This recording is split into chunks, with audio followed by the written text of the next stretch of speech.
Yuk belanja di TS Mart. Dengan belanja di TS Mart, Anda turut berpartisipasi dalam dakwah yang diselenggarakan YTS.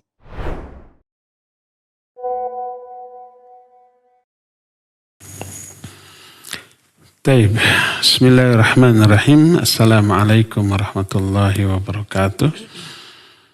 Alhamdulillahilladzi anzala sakinata fi qulubil mu'minin liyazdadu imanan ma'a imanihim. Walillahi junudus samawati wal ard wa kana Allahu aliman hakima. Wa asyhadu an la ilaha illallah wahdahu la syarikalah.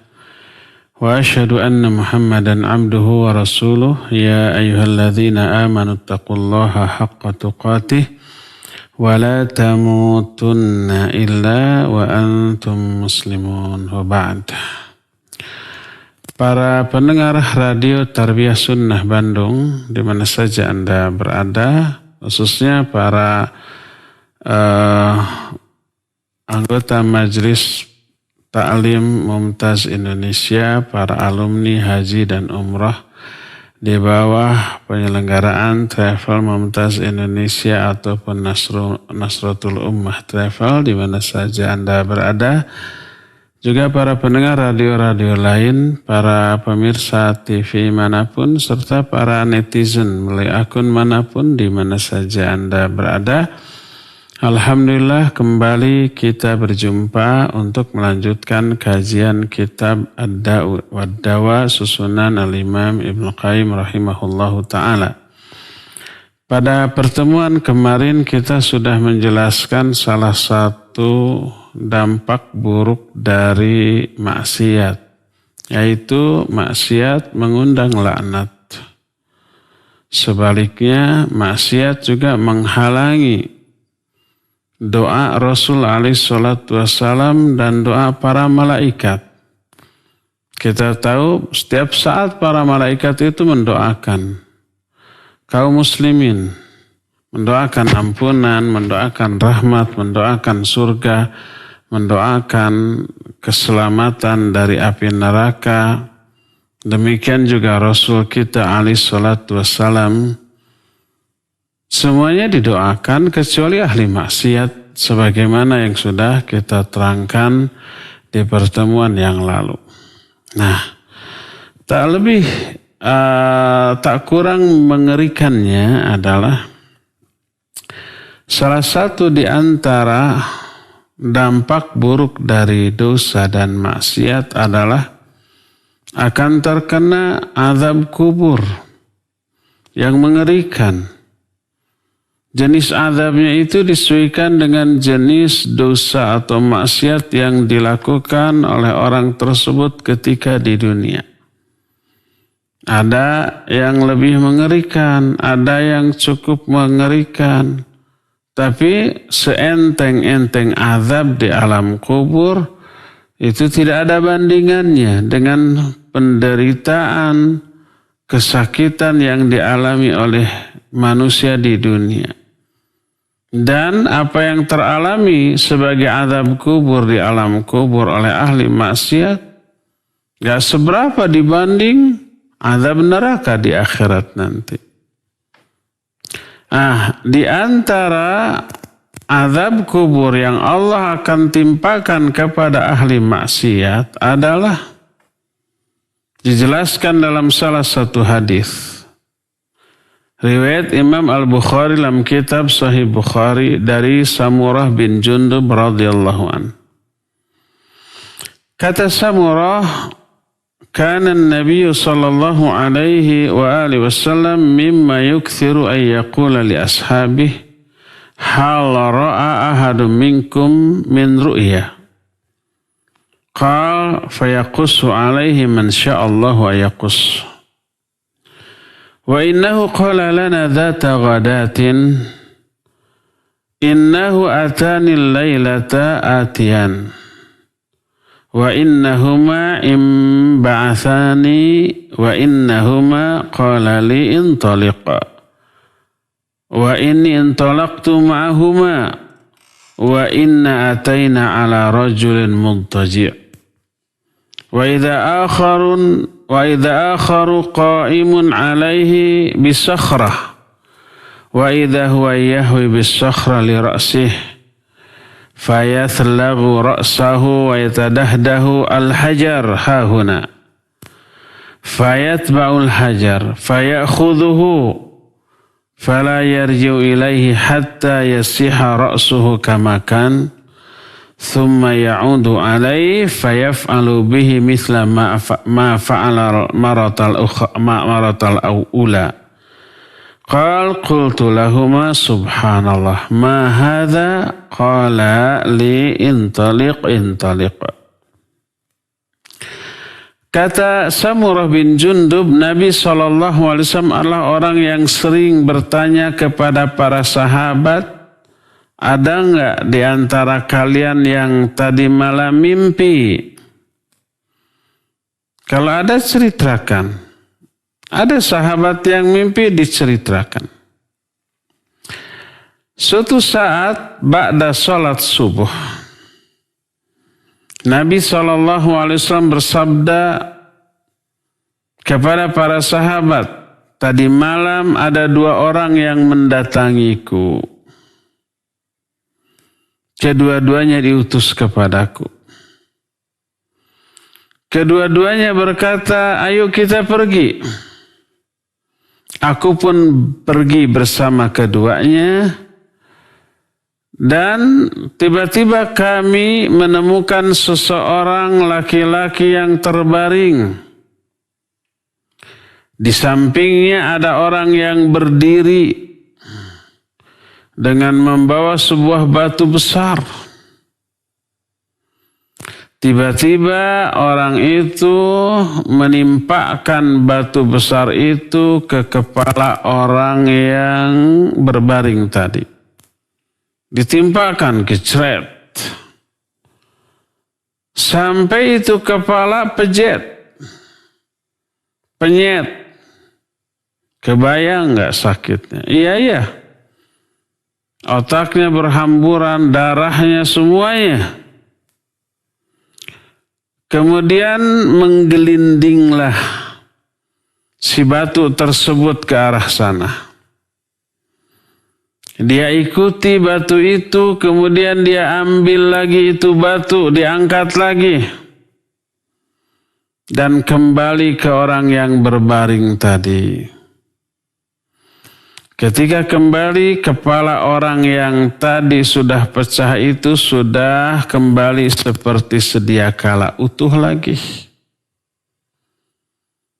Kemudian dia timpakan lagi seperti yang pertama tadi. Ditimpakan itu batu yang besar ke arah kepala, gejret sampai pejet. Begitu dan begitu seterusnya, berulang kali. Nabi SAW sampai ngeri dibuatnya, lalu berkata, subhanallah, apa ini? Tapi 2 orang yang menyertainya itu menyatakan, sudah, kita pergi lagi. Ini kasus pertama. Fantalaqna fa'ataina ala rajulin mustalqin liqafah. Wa idza akharun qa'imun 'alaihi bikalubin min hadidin. Wa idza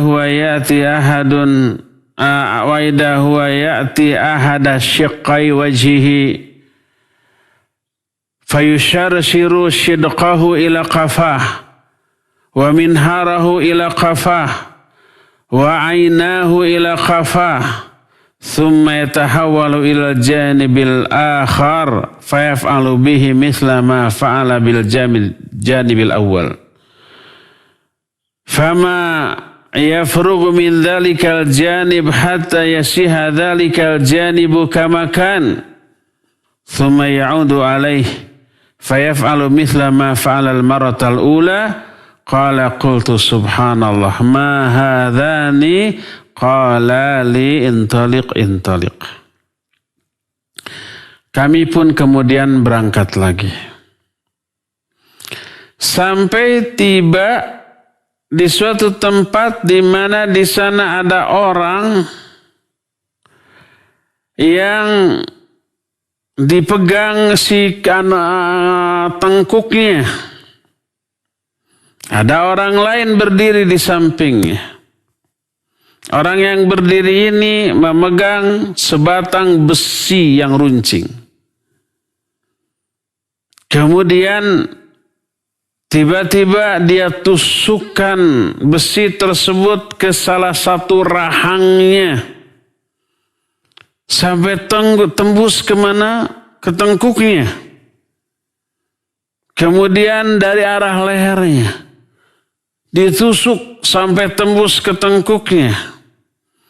Kemudian dari arah matanya yang satu ditusuk sampai tembus ke tengkuknya. Kebayang nggak?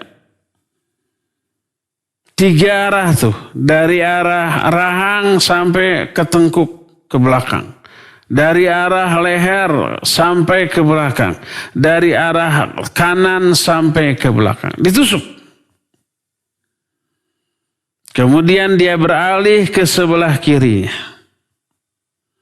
Dia berbuat hal yang sama. Rahang kirinya ditusuk sampai tembus ke tengkuk. Lehernya sebelah kiri ditusuk sampai tembus ke tengkuk. Matanya yang kiri juga seperti itu. Cabut lagi. Kebayang. Nusuknya sakit, nyabutnya juga super sakit. Dia beralih lagi ke sebelah kanan.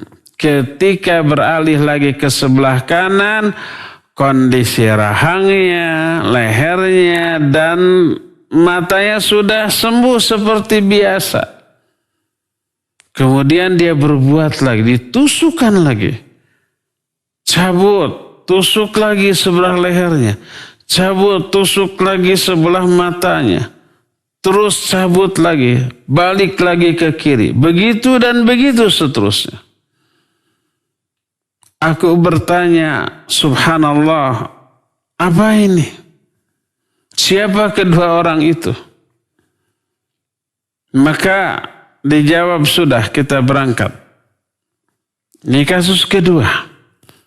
Orang yang disiksa yang berbeda siksanya dengan siksaan yang pertama tadi. فانطلقنا فأتينا على مثل التنور قال وأحسب أنه كان يقول فإذا فيه لغط وأصوات قال فاطلعنا فيه فإذا فيه رجال ونساء أراد وإذا هم يأتيهم لهب من أسفل منهم فإذا أتاهم ذلك اللهب ضوضوا قال قلت ما هؤلاء قال لي انطلق انطلق. Kemudian kami pun berangkat lagi. Tiba di suatu tempat. Kami menemukan ada seperti tungku yang besar.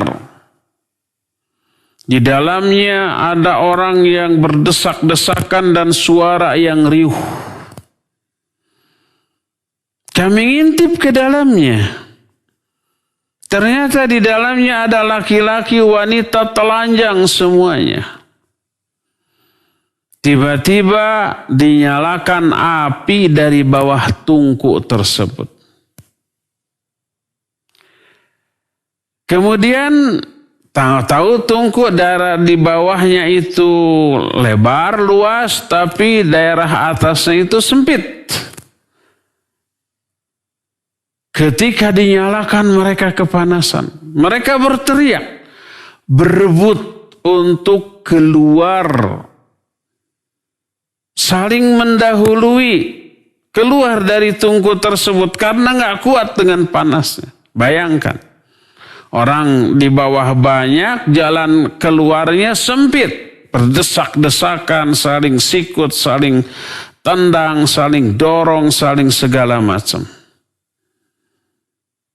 Sampai mereka keluar. Setelah sampai di luar, api itu padam lagi. Apa yang terjadi? Anehnya mereka masuk lagi ke sana, ke tungku tersebut.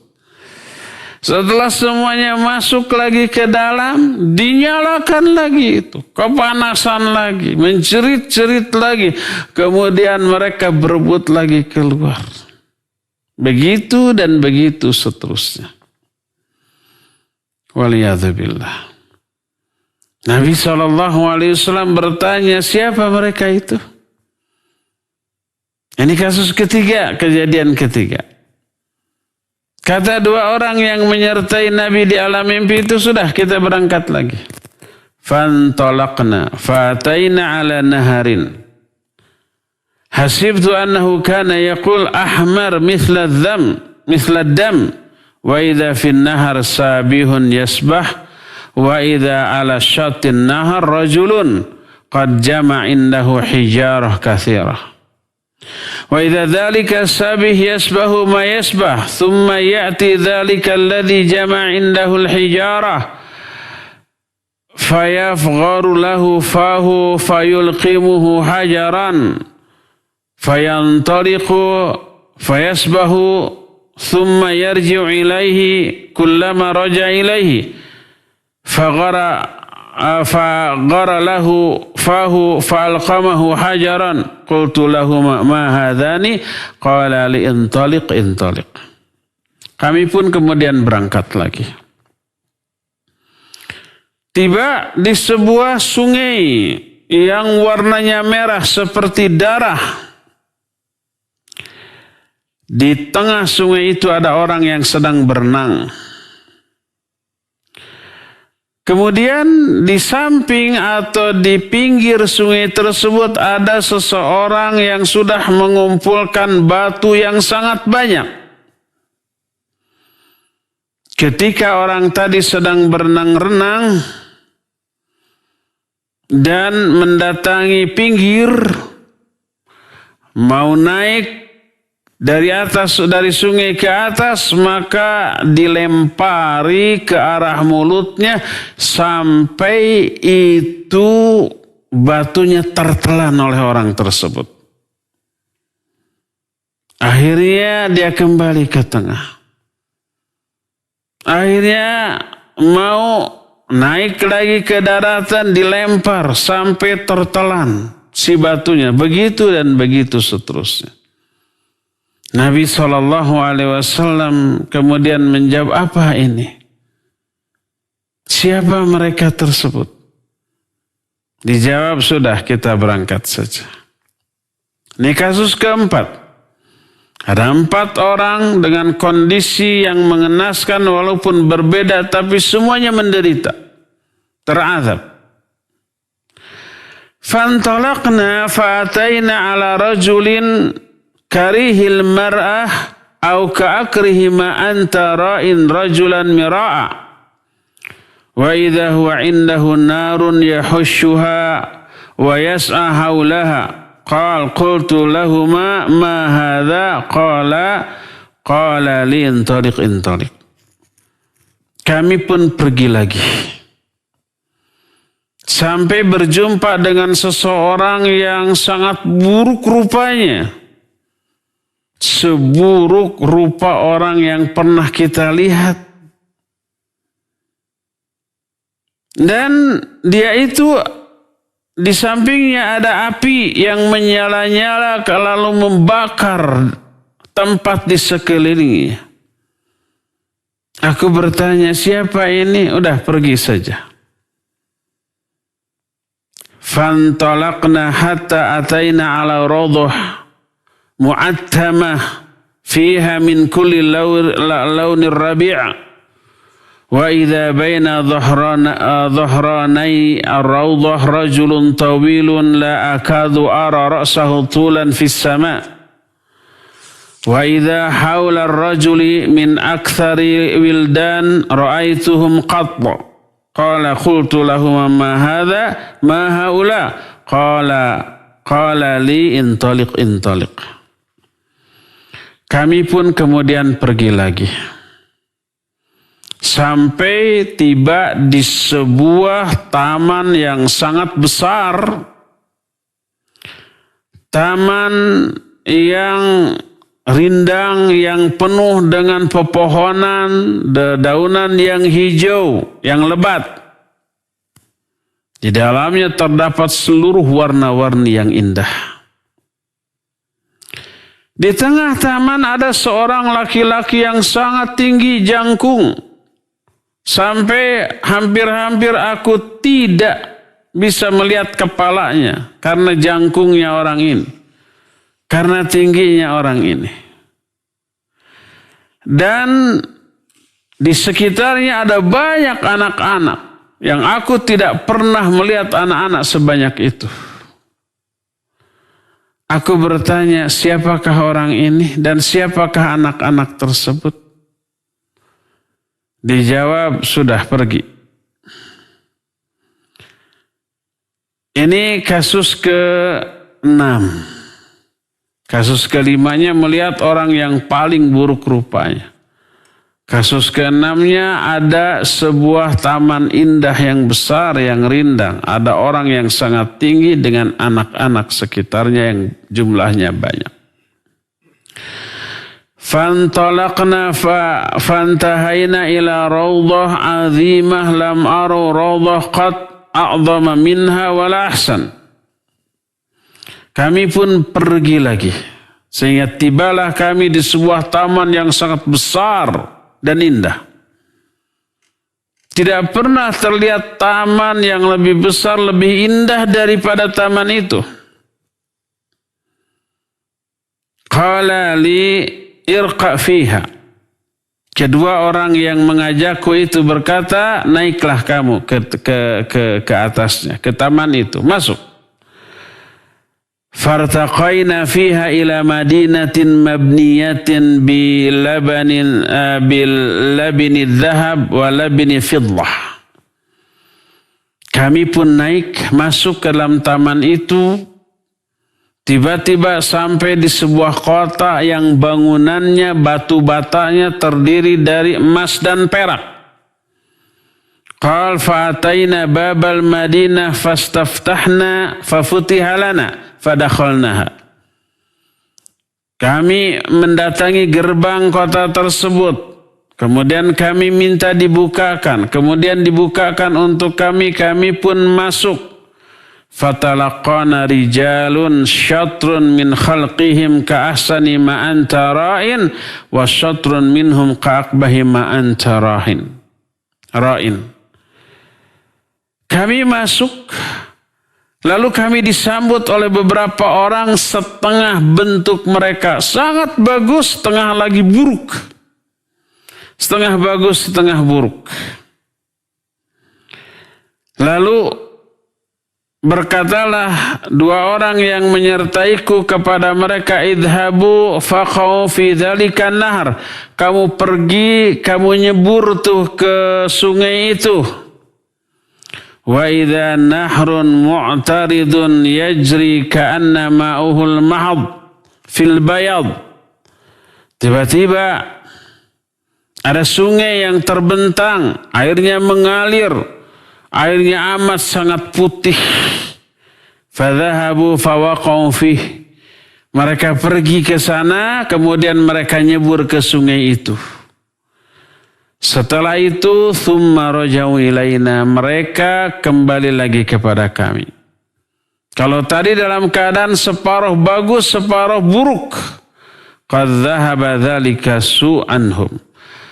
Bagian setengah buruknya itu sudah hilang, seluruhnya sudah bagus. Qala li, berkatalah kedua orang yang menyertaiku, hadhihi jannatu adan. Fahadak manziluk. Ini adalah surga Aden. Dan itu adalah tempat tinggalmu. Qal fasamma basari sudu'a su'uda fa'idha qasrun mislu rababatil bayda. Ketika ditunjuk itu tuh tempat tinggalmu, aku menengadah ke atas. Tiba-tiba ada istana seperti awan yang putih. Hadza manziluka, itulah tempat tinggalmu. Qultu lahuma, aku bertanya kepada kedua orang yang menyertaiku tersebut, barakallahu fikuma fadharani fadkhuluh. Semoga Allah memberkati kalian berdua, izinkan aku untuk memasukinya. Ingin lihat tempat beliau itu nanti kayak gimana gitu. Dijawab ammal an fala. Adapun sekarang tidak boleh. Nanti fa anta dakhiluh. Kamu nanti akan memasukinya pada saatnya. Setelah itu Nabi SAW bertanya, fa inni qad ra'aitu mundu lailah ajaban, fama hadha alladhi ra'ait. Aku malam ini telah melihat berbagai macam peristiwa yang menakjubkan. Apa arti dari semua yang aku lihat ini? Dijawab oleh kedua orang ini, amma inna sanukhbiruk, akan kami terangkan kepadamu. Lalu kedua orang itu menerangkan. Kata kedua orang itu, wa amma ar-rajul ladzi ataita alaihi yusharsiru shidqahu ila qafah wa minharahu ila qafah wa 'ainahu ila qafah. فإنه الرجل يغدو من بيته فيكذب الكذبة تبلغ الآفاق. Adapun laki-laki yang kita datangi sedang ditusuk rahangnya sampai tembus ke tengkuk, ditusuk juga lehernya, tenggorokannya sampai tembus ke tengkuk, ditusuk juga matanya sampai tembus ke tengkuk. Sebelum itu yang pertama, amar rajulul awwal alladhi ataita alaihi. Adapun orang yang pertama kamu datangi, yaitu yang kepalanya itu ditimpa dengan batu. فإنه الرجل الذي يأخذ القرآن فيرفضه وينام عن الصلاة المكتوبة. Maka itu adalah seseorang yang mengambil Al-Quran, mempelajari Al-Quran, membaca Al-Quran, memahaminya, tapi tak diamalkan. Dia mengabaikan isinya. Dia tidur dari sholat yang difardukan. Ini bukan sembarang orang, bukan orang awam loh. Memahami Al-Quran, mungkin menghafalkannya. Hafidh mungkin. Faham isinya, iya.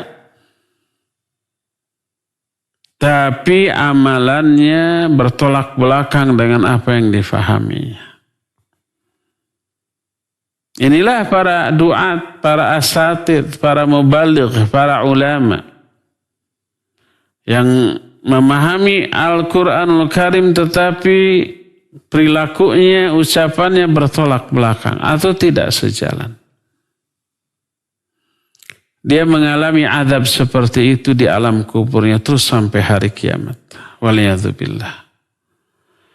Tidak hanya para asatid, termasuk ikhwan akhwat yang selama ini ngaji, mempelajari Al-Quran, mempelajari syariat, mempelajari tauhid, yang sumbernya dari Quran Sunnah, faham, tapi nggak diamalkan. Ini terancam dengan azab kubur, seperti yang diterangkan dalam hadis ini. Kepalanya ditimpa dengan batu besar sampai pejet. Gak kebayang sakitnya. Yang apabila itu terjadi di dunia, niscaya orang itu sudah mati seketika itu juga. Tapi ini di alam kubur yang tidak ada lagi kematian sampai hari kiamat. Kedua, adapun orang laki-laki yang kamu datangi yang ditusuk rahangnya sampai tembus ke tengkuk, lehernya sampai tembus ke tengkuk, matanya sampai tembus ke tengkuk, adalah orang yang berangkat dari rumah sekadar untuk menyebarkan kedustaan sampai kedustaannya memenuhi ufuk. Sekarang ini untuk berdusta nggak perlu keluar rumah, nggak perlu hadir di sebuah riungan, tapi cukup di rumah, cukup di kamar, cukup sambil berbaring. Melalui apa? Media sosial. Bikin status saja di WA.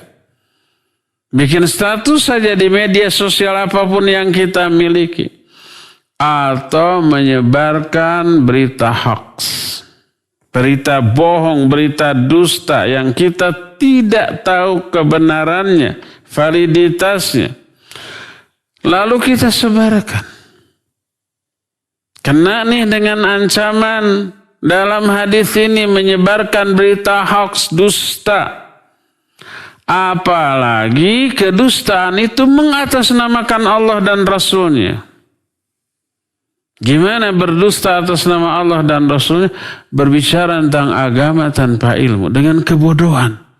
Wah, ini ada nih share dari teman tentang agama. Siapa yang mengamalkan ini akan begini, akan begitu. Kan atas nama agama, itu urusan agama.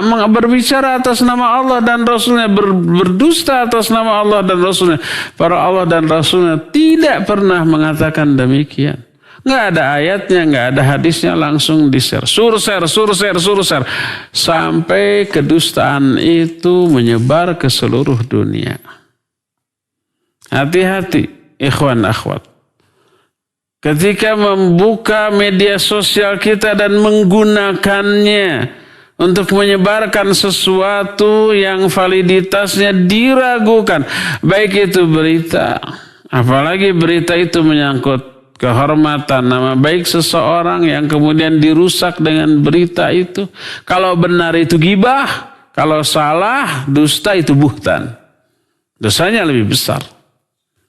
Mau benar mau salah itu dosa besar. Berita tentang seseorang, tentang keburukannya tentu saja. Adapun tentang kebaikannya ya nggak masalah. Termasuk juga berbicara tentang agama tanpa ilmu dengan kebodohan. Berdusta atas nama Allah dan Rasulnya. Menyampaikan hadis palsu ataupun hadis dhaif tanpa menjelaskan kepalsuannya atau kedhaifannya. Ini sesuatu yang sangat berbahaya dan terancam dengan azab kubur seperti yang dijelaskan di dalam hadis ini. Ini yang kedua nih. Azab kubur yang kedua. Bagi ahli maksiat. Ahli maksiat yang pertama adalah tidak mengamalkan Al-Quran yang sudah dipelajari. Kemaksiatan yang keduanya adalah penyebar hoax. Ketiga, wa ammar rijalu wan nisa'ul urat alladzina fi mithli bina'i tanur fa innahum zannat waz zawani. Adapun laki wanita telanjang yang ditemukan di sebuah tungku yang kemudian dibakar, mereka adalah para pezinah lelaki dan pezinah perempuan. Kalau yang dua pertama ini nyaris hampir setiap orang tidak selamat tuh. Apalagi yang pertama tadi itu orang yang berkecimpung di dunia dakwah dan di dunia ilmu. Belajar Al-Quran tapi tidak mengamalkannya. Yang kedua menyebar hoax. Bisa terjadi di kalangan para tulabul ilm. Kalau yang ketiga ini nyaris ini tidak terjadi di lingkungan ikhwan dan akhwat kita. Nyaris bukan berarti tidak ada sama sekali. Mungkin ada. Keempat, wa ammar rajul ladzi ataita alaihi yasbahu fin nahar wa yulqamul hijarah fa innahu akilur riba. Adapun orang yang kamu temui dia itu berenang-renang di sungai darah, dilempar dengan batu sampai ketelan. Mereka adalah para pemakan riba. Mereka mengalami azab di alam kuburnya seperti yang dijelaskan tadi. Terus sampai hari kiamat. Ini 4 jenis azab kubur dengan 4 jenis kemaksiatannya. Berbeda jenis kemaksiatan, berbeda jenis azab, serta kadarnya, penderitaan yang dialaminya. Wa ammar rajul al-karihul mar'ah alladhi indahu an-nar yahushuha wa yas'a hawlaha fa innahu malikun khazinu jahannam. Adapun lelaki yang buruk sekali keterlihatnya, pemandangannya, yang memegang api kemudian membakar apapun yang ada di sekitarnya, maka dia adalah malaikat Malik, penjaga neraka Jahannam. Wa ammar rajul tawilul ladzi fi rawdah fa innahu Ibrahim. Adapun laki-laki yang jangkung, yang tinggi, yang berada di tengah-tengah taman yang sangat indah, beliau adalah Nabiullah Ibrahim alaihissalatu wassalam. Wa ammal wildanul ladzina haulahu fa kullu mauludin mata 'alal fitrah. Wa fi riwayat Al-Barqani wulida 'alal fitrah. Adapun anak-anak yang banyak yang ada di sekitar Nabi Ibrahim tadi adalah semua orang yang lahir kemudian mati di atas fitrah atau matinya sebelum baligh. Masih anak-anak sudah mati. Qala ba'dul muslimin, maka berkatalah sebagian sahabat dari kalangan kaum muslimin saat itu, ya Rasulullah wa auladul musyrikin, wahai Rasulullah, termasuk juga anak-anak orang musyrik. Anak-anak orang musyrik mati sebelum baligh. Apa mereka ke surga atau ke neraka? Kata Rasul sallallahu alaihi wasallam, wa auladul musyrikin, ya, termasuk anak-anak orang musyrik. Di alam kuburnya mereka diasuh oleh Nabiullah Ibrahim di taman yang sangat indah. Kenapa? Karena anak-anak orang musyrik, walaupun musyrik ayahnya yang musyrik, anak-anak nama belum punya dosa. Anak-anak nama belum tahu apa itu syirik, apa itu tauhid, belum terkena kewajiban, belum mengamalkan keburukan, belum mengamalkan kebaikan, ya mereka itu masih di atas fitrah. Kullu mauludin yuladu 'alal fitrah. Semua bayi yang lahir itu lahir di atas fitrah. Fitrah itu maksudnya Islam. Sebagaimana perkataan Abu Hurairah radhiyallahu anhu yang meriwayatkan hadis ini. Ma min mauludin illa yuladu 'alal fitrah. Atadruna mal fitrah, kata Abu Hurairah, tahukah kalian apakah fitrah ini? Ini nanya ke murid-muridnya. Setelah murid-muridnya diam, berkata Abu Hurairah, al-fitratu huwal Islam. Fitrah yang dimaksud di sini adalah Islam, sebagaimana firman Allah. Kata Allah Azza wa Jalla dalam Al-Quran, faqim wajhaka lid-dini hanifah, fitratallahi allati fataran nasa 'alaiha. Surah Ar-Rum ayat 30. Hadapkan wajahmu pada agama yang hanif, yang lurus ini. Agama inilah fitrah Allah yang Allah telah menciptakan manusia di atas fitrah ini, di atas agama ini. Makanya kata Abu Hurairah, fitrah ini agama. Itu Islam. Semua yang lahir di atas Islam. Walaupun orang tuanya Yahudi, Nasrani, atau musyrik, atau Majusi. Makanya kelanjutan dari hadis tersebut adalah fa'abawahu yuhawwidanihi aw yunassiranihi aw yumajjisanihi. Kedua orang tuanya lah yang nanti meyahudikan dia, menasranikan dia, atau memajusikan dia. Dimurtadkan lagi oleh orang tuanya nanti kalau sudah besar. Tapi sebelum besar mati, meninggal, maka meninggalnya masih di atas Islam, masih di atas fitrah. Makanya ketika mereka mati sebelum baligh, di alam kuburnya mereka berada di asuhan Nabiullah Ibrahim di sebuah taman yang sangat indah. Anak kita yang meninggal masih bayi itu bahagia di sana. Kita menangisi mereka entah karena apa. Biasanya egoisme. Karena apa? Karena kitanya aja tidak terhibur lagi dengan kelucuan anak, kan gitu ya. Adapun anaknya sendiri bahagia di sana, di taman surga yang diasuh oleh Nabiullah Ibrahim alaihissalatu wassalam, termasuk anak-anak orang musyrik. Wa ammal qaumul ladzina kanu syatru minhum hasanan wa syatru minhum qabihan fa innahum qaumun khalatu amalan salihah wa akhara sayyi'a tajawazallahu anhum. Adapun orang-orang yang setengahnya bagus, setengahnya lagi buruk, mereka adalah kaum muslimin. Orang-orang yang mencampur adukan antara amal soleh dengan amal salah. Mereka suka sholat. Jangankan umpah yang 5 waktu, rawatibnya juga, tahajudnya, saumnya tidak hanya Ramadan, Senin Kamis juga, sholat sunnah saum sunnah ayamul bid juga, Arafah, Muharram, dan seterusnya. Suka ngaji, suka, rajin kajiannya. Salatnya rajin, saumnya rajin, baca Qurannya rajin, zikirnya rajin, ngajinya rajin, gibahnya rajin, mencelaknya rajin, menghinanya rajin, sombongnya rajin, serba rajin. STMJ, salat terus, maksiat jalan.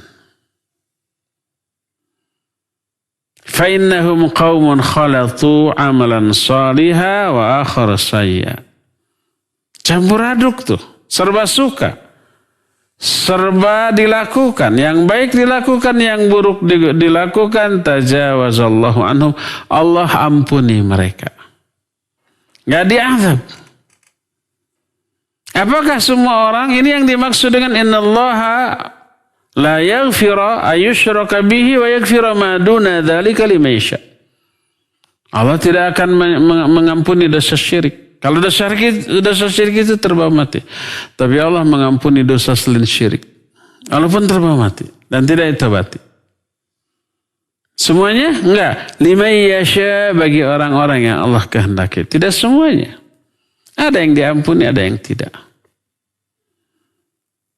Jangan sampai ayat ini dan juga hadis yang kita bahas ini jadikan dalil untuk bermaksiat. Betul lah saya suka maksiat, tapi saya juga suka sholat, suka ngaji, suka tahajud, suka saum. Tenang, hadis ini menjamin itu diampuni. Jangan begitu. Belum tentu kita termasuk orang yang diampuni. Lebih aman ya jauhi tentu saja. Hanya melakukan yang baik-baik dan tidak melakukan yang buruk-buruk. Inilah takwil atau penjelasan dari mimpi. Mimpi Nabi SAW itu wahyu. Dan salah satu di antara penjelasan dari wahyu ini adalah adanya azab di alam kubur bagi para pelaku maksiat tertentu. Azabnya disesuaikan dengan jenis kemaksiatannya. Berdasarkan hal itulah maka salah satu di antara kerugian yang akan teralami oleh para pelaku maksiat adalah memperoleh azab di alam kubur, selain kerugian-kerugian yang sudah kita jelaskan sebelumnya. Yang semoga Allah Azza wa Jalla membimbing kita, selalu memberikan hidayah kepada kita untuk selalu bisa menjauhi dosa dan maksiat, sekecil apapun dosa dan maksiat tersebut, sehingga kita akan selamat dari murka dan azabnya dunia ataupun alam kubur, apalagi di akhirat nanti ya. Cukup ya, sampai di sini saja. Insya Allah kita nanti akan lanjutkan kepada penjelasan yang berikutnya di hari Senin yang akan datang. Kita masih punya sisa waktu untuk bertanya jawab. Wassallallahu ala nabiyina Muhammadin wa ala alihi wasallam. Mangga. Ya, baik, syukran Ustaz atas pemaparan materi yang disampaikan. Dan ikhwati manazani Allah wa iyyakum, kami membuka sesi tanya jawab kepada antum yang akan bertanya kepada Ustaz. Silakan bisa melalui line telepon di nomor 02286862637 atau bisa melalui pesan singkat ke nomor 081122714776. Baik, kita akan angkat telepon terlebih dahulu. Ya, silakan. Ya, silakan. Waalaikumsalam warahmatullahi wabarakatuh. Ini Ustaz dari Bu Yati Melonggeri. Ya, Ibu Yati. Ya, kalau dari sana Ustaz, ini kalau sejadah ada gambar Ka'bah atau masjid itu nggak boleh diinjak Ustaz ya. Nggak boleh juga ditidurin gitu Ustaz, atau gimana? Kondisinya gimana mewakili ini banyak orang Ustaz, jangan dipakai atau ditambal gitu, tapi kalau ditambal kan tetap keinjak daunnya Ustaz. Gitu aja Ustaz, mohon diterangkan. Syukran jazakumullah khairan. Assalamualaikum warahmatullahi wabarakatuh. Waalaikumsalam warahmatullahi wabarakatuh. Iya. Bu Yati di Melonggrin, barakallahu fiik. Bagaimana kalau kita punya sejadah gambar Ka'bah, gambar masjid? Jangan pakai sholat. Boleh ditiduri, boleh diduduki, nggak apa-apa. Masjid boleh diinjak. Ya masjid pasti diinjak. Kalau kita masuk masjid pasti diinjak. Iya, tidak masalah menginjaknya, mendudukinya atau menidurinya, dijadikan alas tidur. Asal jangan gambar mushaf Al-Quran saja atau bacaan ayat Al-Quran. Walaupun hanya seayat Bismillahirrahmanirrahim saja atau lafzul jalalah, lafaz Allah. Adapun kalau gambar masjid, gambar Ka'bah maka tidak masalah. Bagaimana dengan dipakai sholat? Makruh hukumnya. Kenapa? Karena gambar tersebut bisa mengganggu kekhusyuan kita. Ketika kita sholat, di tempat sujud ada gambar Ka'bah, apa yang muncul di pikiran kita? Kebayang, oh itu ketika saya tawaf. Ya, itu ada Hijar Ismailnya, itu ada Hajar Aswadnya. Nah itu makam Ibrahimnya, mulai tawaf dari sana. Dulu saya tawaf begitu tuh. Beres ke sini ada galon-galon Zam-Zam. Nah di sini tempat saya. Bisa kebayang begitu. Akhirnya pikiran kita kemana-mana. Ingat ke masa-masa umroh, ingat ke orang-orang kawan-kawan satu jamaah yang waktu itu sama-sama, ingat ke ustadz pembimbingnya, ingat ke travelnya, dan seterusnya. Dalam sholat. Termasuk gambar masjid. Ini masjid kelihatannya angker banget ya. Ukurnya sekian kali sekian. Kayaknya biayanya sekian nih. Mengganggu enggak? Iya mengganggu. Makruh. Jangankan kita, jangan sampai ada orang kalau khusyuk walaupun ada gangguan apa-apa juga tetap khusyuk. Tidak khusyuk walaupun polos juga tetap tidak khusyuk. Jangan beranggapan begitu. Jangankan kita. Nabi SAW tetap merasa terganggu. Suatu saat Aisyah radhiyallahu anha memasang gordeng yang ada gambar tumbuh-tumbuhan, pohon-pohonan. Kata Nabi SAW, amiti anni hadha. Singkirkan ini dariku karena gambar ini terbayang ketika aku sholat. Bayangkan, padahal bukan gambar makhluk hidup. Disuruh disingkirkan. Itu Nabi SAW yang kekhusyuannya itu tidak perlu diragukan. Minta agar gangguan itu disingkirkan dari dirinya. Apalagi kita tanpa gangguan aja susah khusyuk. Apalagi dengan adanya gangguan. Jangan sampai adalah kalau umpamanya khusyuk walaupun ada gangguan juga tetap saja khusyuk. Kata siapa yang tanya khusyuk ada gangguan bisa tidak khusyuk. Untuk mempertahankan kekhusyuan dari awal sampai akhir susahnya bukan main, walaupun tanpa gangguan. Kita masuk kamar, sholat di kamar sendirian, tidak ada gambar, tidak ada suara, tidak ada apa. Kita bisa konsentrasi khusyuk, susah. Bisa khusyuk, tapi enggak 100%. Enggak ada gangguan. Apalagi ada gangguan, dijamin. Bisa lebih dahsyat lagi ketidakkhusyuan kita. Oleh karena itu lebih baik pilihlah apa? Yang polos. Bekas cari sajadah yang polos. Tanpa hiasan, tanpa gambar, tanpa lukisan. Kalau kita umpamanya mau nyumbang karpet ke masjid, carilah karpet yang apa? Yang polos, tanpa ada gambar. Jangan mengejar keindahan. Wah, ini bagus ada gambar Ka'bahnya di karpet ini, di setiap tempat sujudnya bagus. Enggak bagus malah. Lebih baik polos, ya. Demikian Bu, wallahu a'lam bissawab. Silakan lagi. Ya, baik, kita angkat kembali penelpon dari pemirsa. Ya, silakan. Halo. Halo, assalamualaikum. Waalaikumsalam. Dengan siapa di mana? Dengan Yusron di Palembang. Ya, silakan Pak Yusron. Assalamualaikum Ustaz. Waalaikumsalam warahmatullahi. Mau nanya Ustaz, tapi di luar tema Ustaz.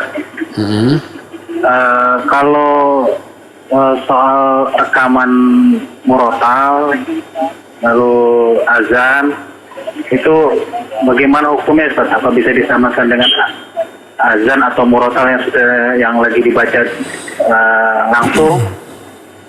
Misalnya kalau di murotal kan kita ada yang baca Al-Quran, kita harus dengar dan diam. Demikian juga dengan azan kan kita harus jawab. Nah, bagaimana dengan rekaman Ustaz?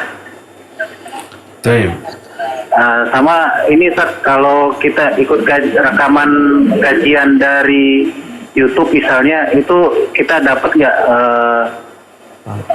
fadilah kajian seperti kayak kita kajian di offline Ustaz? Sudah Pak? Sudah Pak, sudah Ustaz. Ya. Assalamualaikum warahmatullahi wabarakatuh. Assalamualaikum warahmatullahi wabarakatuh. Baik. Pak Yusron di Palembang, barakallahu fiik. Boleh enggak memutar dan mendengarkan murattal? Boleh, bagus. Ada pahala mendengarkannya? Ada. Pertama, memurojaah. Kedua, mengkondisikan hati, ya. Lebih bagus mana dengan baca sendiri? Ya, lebih bagus baca sendiri. Walaupun murattal itu qari yang bagus, lagunya enak, kita juga rebek. Asal benar tajwid makhraj, tetap lebih utama membaca sendiri. Pahalanya beda, karena masyaqqahnya atau pengorbanannya, penderitaannya berbeda. Tapi dibolehkan untuk memutar atau mendengarkan murattal. Atau nyetel radio. Di radio di setel murattal kita dengarkan, ya bagus. Mengkondisikan hati. Suasananya lebih islami, lebih syar'i, lebih adem. Ditambah dengan murojaah. Wajib enggak kita menyimak, mendengarkan tanpa melakukan apa-apa? Tidak wajib. Karena Nabi SAW pernah suatu saat ke Ka'bah untuk tawaf. Lalu di samping Ka'bah ada seorang sahabat yang sedang membaca Al-Quran. Nabi SAW terus melanjutkan tawafnya dan setelah selesai beliau pergi. Tidak sengaja mendengarkan. Oleh karena itu dibolehkan. Bagaimana dengan azan? Menyetel azan bagi orang yang berkepentingan seperti di radio, ya, di TV, kemudian menyetel rekaman azan, tidak masalah untuk memberitahukan datangnya waktu sholat. Tapi bagi yang tidak berkepentingan, jam segini setel azan. Untuk apa? Nggak ada keperluan apa-apa. Kecuali umpamanya kita untuk istifadah, mengambil faedah dari umpamanya tajwid dan makhrajnya. Ini azannya seorang qari umpamanya. Bagaimana cara melafazkan setiap lafaz di dalam kalimat azan tersebut. Istifadah boleh kapanpun. Tapi menyetel dengan sengaja maka tidak boleh. Terus pas waktu sholat duhur kita datang ke masjid. Setel aja azan. Ya boleh. Harus kita istiqlal azan. Walaupun azan kita nggak sebagus azan di kaset umpamanya. Itu harus langsung. Adapun kalau kita mendengarkan azan wajib nggak dijawab? Ya kalau orangnya yang langsung. Walaupun melalui radio, walaupun melalui TV, melalui internet, tapi langsung. Makanya kita nyetel TV Masjidil Haram. Pas di sana waktu zuhur ada azan zuhur. Langsung apa rekaman? Langsung. Maka kita jawab. Dan berdoa setelahnya. Walaupun kita tidak akan sholat. Karena belum waktunya di Indonesia. Kan bedanya 4 jaman ya. Umpamanya jam segini sekarang jam 9. Di sana mungkin azan subuh. Mau sholat subuh. Kita setel, kita dengar, kemudian kita jawab dan kita berdoa seusai azan setelahnya. Walaupun kita tidak akan sholat subuh. Udah tadi di kita 4 jam yang lalu. Nah, adapun kalau rekaman. Kadang ada TV yang menyetel rekaman azan. Atau radio yang menyetel rekaman azan. Maka tidak ada syariat untuk menjawab azan dalam bentuk rekaman tersebut. Tapi dijawab, iya dijawab. Tidak dijawab, tapi itu rekaman. Tidak dijawab, karena itu rekaman. Adapun kalau langsung, walaupun lewat radio atau TV, ya dijawab. Karena itu bukan rekaman. Adapun kalau rekaman, maka itu tidak dijawab. Biarkan saja begitu. Ya. Bagaimana kalau nyetel di YouTube atau di media sosial lainnya kajian? Bagus. Ada manfaat? Ya adalah. Kita merasakan nggak ada manfaat? Ya ada. Ilmu bertambah, hati juga terkondisi. Ada manfaat, ada pahala ada keutamaan ada. Walaupun tidak sebesar kajian langsung secara offline. Hadir langsung. Itu pahalanya, keutamaan jauh lebih besar. Lebih baik mengadakan kajian langsung walaupun hanya didengar oleh 1 atau 2 orang. Daripada kajian online walaupun didengar oleh 1 juta orang. Kecuali kalau ada uzur yang seperti ini kita nggak bisa offline. Karena bisa menjadi media yang potensial untuk penyebaran COVID-19. Pemerintah juga melarang, juga berisiko.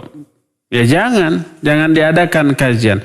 Sementara nggak ada kajian offline, maka silakan online. Peribahasa mengatakan tak ada rotan, akar pun jadi. Tak ada kajian offline, online pun nggak apa-apa. Selama itu ada manfaatnya. Ya, demikian. Wallahu bissawab. Silakan. Ya, syukran Ustadz atas jawabannya. Kita beralih ke penanya melalui pesan singkat dari Ibu Nur di Buah Batu. Assalamualaikum Ustadz. Apa maksud dari penjelasan tidak mengamalkan itu yang bagaimana yang Ustadz? Tidak mengamalkan yang berhubungan dengan ibadah untuk diri sendiri atau berhubungan dengan muamalah? Dan tolong dijelaskan contohnya Ustadz, silakan. Iya, Ibu Nur di Buah Batu. Barakallahu fiik. Iya, baik menyangkut akidah, ibadah, muamalah atau akhlak ya. Al-Quran dan hadis penuh dengan penjelasan tentang seluruh aspek kehidupan. Seperti umpamanya muamalah bertetangga, wajib kita untuk memuliakan tetangga, ya. Ketika berpapasan, menyapa, menyampaikan salam, mendoakan kebaikan, ramah, ya. Demikian juga ketika kita kedatangan tamu, dimuliakan tamu itu disuguhi sebagus yang kita mampu. tidak mengganggu mereka dengan suara bising, menyetel musik keras-keras dan yang sejenisnya. Itu ajaran Islam. Kalau itu tidak diamalkan, tetangga ketemu di jalan, nggak nyapa, nggak negur, nggak salam, ditanya juga cuek. Mau kemana bu? Kepo. Orangnya sakit hati. Padahal dia bertanya begitu sekedar menunjukkan keramah tamahan, kepedulian, perhatian. Memang uraf di bangsa lain nggak bagus kepo seperti itu. Tapi kalau di kita kepo ini salah satu uraf yang dianggap bagus. Nah, kalau umpama kita cuek seperti itu, menyakiti tetangga dengan sikap dan ucapan, itu tidak mengamalkan syariat Islam dalam hal bermuamalah dengan tetangga. Demikian juga umpamanya dagang, baik menjadi penjual atau pembeli, ada sumpah palsu, ada kedustaan atau kebohongan, ada pengurangan terhadap timbangan, meteran, literan, itu tidak mengamalkan Quran dalam bab muamalah. Wailul lil mutaffifin alladzina idza iktalu 'alan nas yastawfun, dan seterusnya. Demikian juga umpamanya dalam hal janji, berjanji, diingkari, diberi amanat, khianat, ketika ngobrol banyak dusta ataupun menyakiti, itu dalam hal muamalah.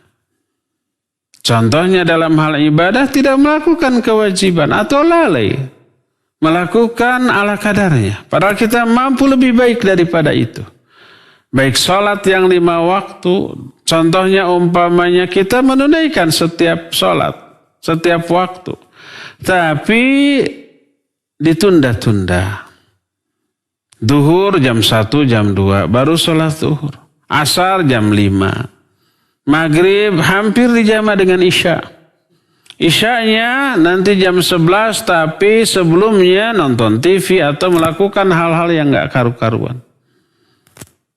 Subuh itu hampir dengan syuruk. Itu dalam hal ibadah. Atau ketika saum, baik saum fardu ataupun saum sunnah, gak ada bedanya antara saum dengan tidak saum. Kelakuannya, ucapannya, tetap ada gibahnya, ada dustanya, ada perilaku yang nyinyir kepada orang lain yang menyakiti dan menyinggung. Jadi itu yang dimaksud dengan dia tahu hukum dari syariat tentang masalah itu, tapi sengaja dia langgar. Inilah yang dimaksud yakhudun al-Quran fayarfudhuhu. Dia mengambil Al-Quran, dia pelajari, dia fahami, tapi tidak diamalkan. Kalau berbicara, isi pembicaranya itu bertolak belakang dengan Quran. Quran melarang ghibah, melarang dusta, melarang menghina, melarang mencaci, melarang memberikan gelar-gelar buruk, melarang suudzon. Kita langgar semuanya itu. Dalam hal umpama ibadah sholat, Al-Quran mengancam orang yang sahun, mengancam orang yang riya. Al-Quran atau hadis mengancam orang yang melakukan kebidahan di dalam ibadahnya, menambah, mengurang atau merubah. Lalu kita lakukan. Itu mengambil Al-Quran tapi kemudian ditentang, tapi kemudian diabaikan, tidak diaplikasikan, tidak diamalkan. Ya, itulah yang dimaksud dengan menentang atau tidak mengamalkan Al-Quran. Wallahu a'lam. Silakan. Baik, syukron Ustaz atas jawabannya. Pertanyaan selanjutnya dari hamba Allah, seorang akhwat bertanya, apakah pacaran termasuk maksiat yang akan mendapat azab kubur Ustaz? Bagaimana solusi buat yang masih berpacaran? Kalau berbicara tahu hukum pacaran. Jazakallahu khairan Ustaz. Silakan. Iya, pacaran itu ibadah yang agung bila dilakukan oleh suami istri. Tapi kalau belum nikah, ya, pacaran dengan batasan-batasan seperti yang difahami oleh anak muda sekarang, seluruhnya haram. Apa pacaran? Bentuk pacaran yang dilakukan oleh muda-mudi sekarang, kopi darat, berjumpa kan? jalan bareng, makan bareng, kadang-kadang saling suapin, saling menyuap gitu. Ketika makan bareng, ketika berjalan bergandengan tangan, ketika ngobrol saling bertatapan, ya, ketika ada iler disusut gitu ya. Semuanya haram. Menatapnya aja haram. Karena belum menjadi orang yang halal baginya. Allah menyatakan qulil mu'minina yaghuddu min absarihim. Itu untuk laki-laki. Katakan kepada laki mukmin tundukkan pandangan. Qulil mu'minati yaghuddna min absarihinna. Kepada para wanita mukminat tundukkan pandangan. Oleh karena itu kalau memandang haram lebih dari memandang jauh lebih haram. Jangan sampai nggak ada Al-Quran dan hadis yang melarang berpelukan. Betul, tidak ada. Umpama Al-Quran, janganlah kalian saling berpelukan sebelum kalian menikah. Baik ayat atau hadis nggak ada.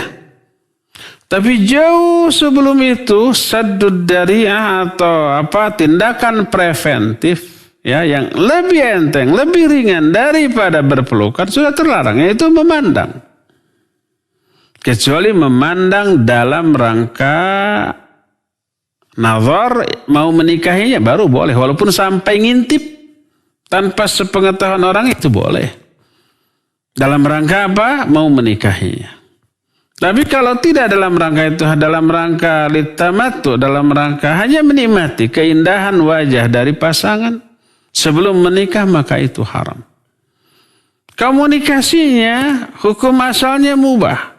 Ikhwan dan akhwat ngobrol boleh. Ngobrol langsung. Karena Nabi SAW juga pernah ngobrol nggak dengan para wanita sahabiah dahulu? Iya. Apalagi sekarang ngobrol di telepon tanpa melihat, tanpa memandang. Apalagi chatting. Boleh. Selama komunikasi itu wajar. Isinya ataupun nadanya, nada bicaranya. Nah, adapun yang pacaran seluruhnya tidak wajar. Isinya ya, kamu sayang aku enggak? Gitu kan gitu. Seberapa ingatkah kamu kepadaku? Saya dalam tidur juga kebawa mimpi umpamanya. Aduh senangnya. Jaga terus hati kita ya. Kayak begitu. Itu saja sudah tidak wajar. Apalagi visi umpamanya ya. Oleh karena itu semuanya menjadi haram. Tidak boleh. Ada nggak pacaran yang Islami? Ada. Nikah dulu baru pacaran. Silakan bebas itu. Jadi ibadah. Adapun sebelum menikah, maka seluruh jenis pacaran, apapun bentuknya, maka itu tidak boleh. Nah sekarang kalau umpamanya seorang ikhwan sudah melamar akhwat, sudah diterima. Nikahnya 2 pekan lagi. Itu butuh waktu karena harus ngurus berbagai macam surat nikah, NA gitu ya, menyiapkan gedung dan seterusnya gitu, catering. Tidak mungkin sekarang lamar sorenya langsung nikah, kan susah ya. Nah, selama masa menjelang pernikahan, setelah dilamar, bagaimana komunikasi? Komunikasi boleh sewajarnya.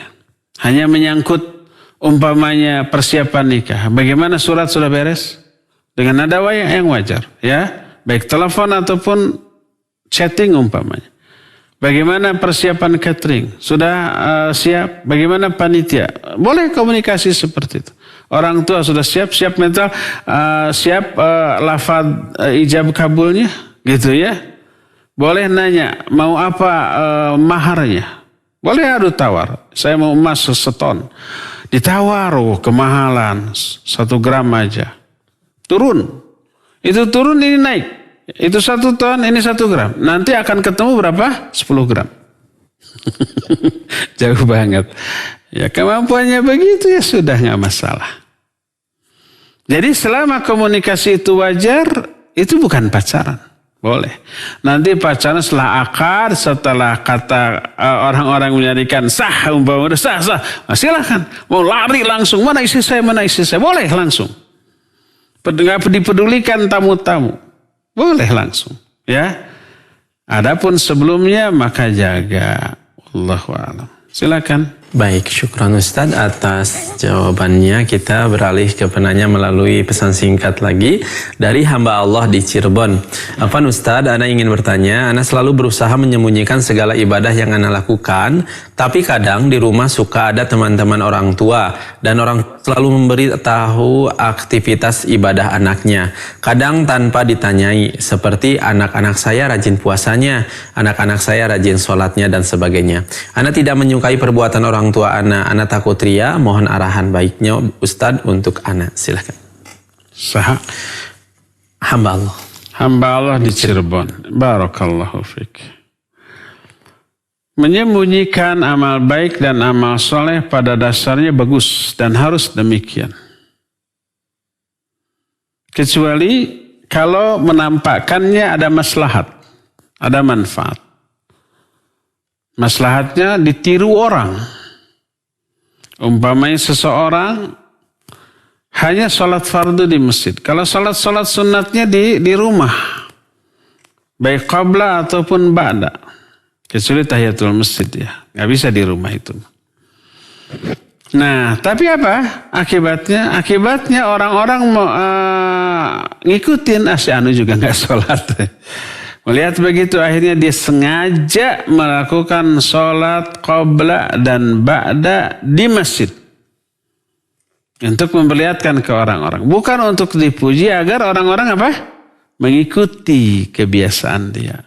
Oh si itu juga sholat tuh gitu sholat. Itu baru bagus. Kita infak sedekah. Bagus sembunyi-sembunyi. Tapi ada efek buruknya. Apa efek buruknya? Orang-orang jadi tidak mau ikut infak sedekah. Si itu juga enggak tuh, padahal diumumkan tuh. Makanya kita enggak. Akhirnya orang tersebut mengumumkan saya infak untuk pembangunan pondok pesantren untuk masjid nih sekian. Orang-orang lihat, wah itu juga berarti itu recommended untuk dibantu. Akhirnya breng. Ya kalau demikian maka lebih utama menampakkannya. Dengan tetap tidak terkena dengan riya ya. Seperti yang ditanyakan tadi ya bagus. Baik tahajud, saum sunat, baca Quran, zikir atau belajar ilmu. Ya kita sembunyikan. Adapun kalau ternyata orang tua memberitahukan kepada banyak orang. Anak saya itu sedang saum. Dia mah rajin banget tuh. Turunan.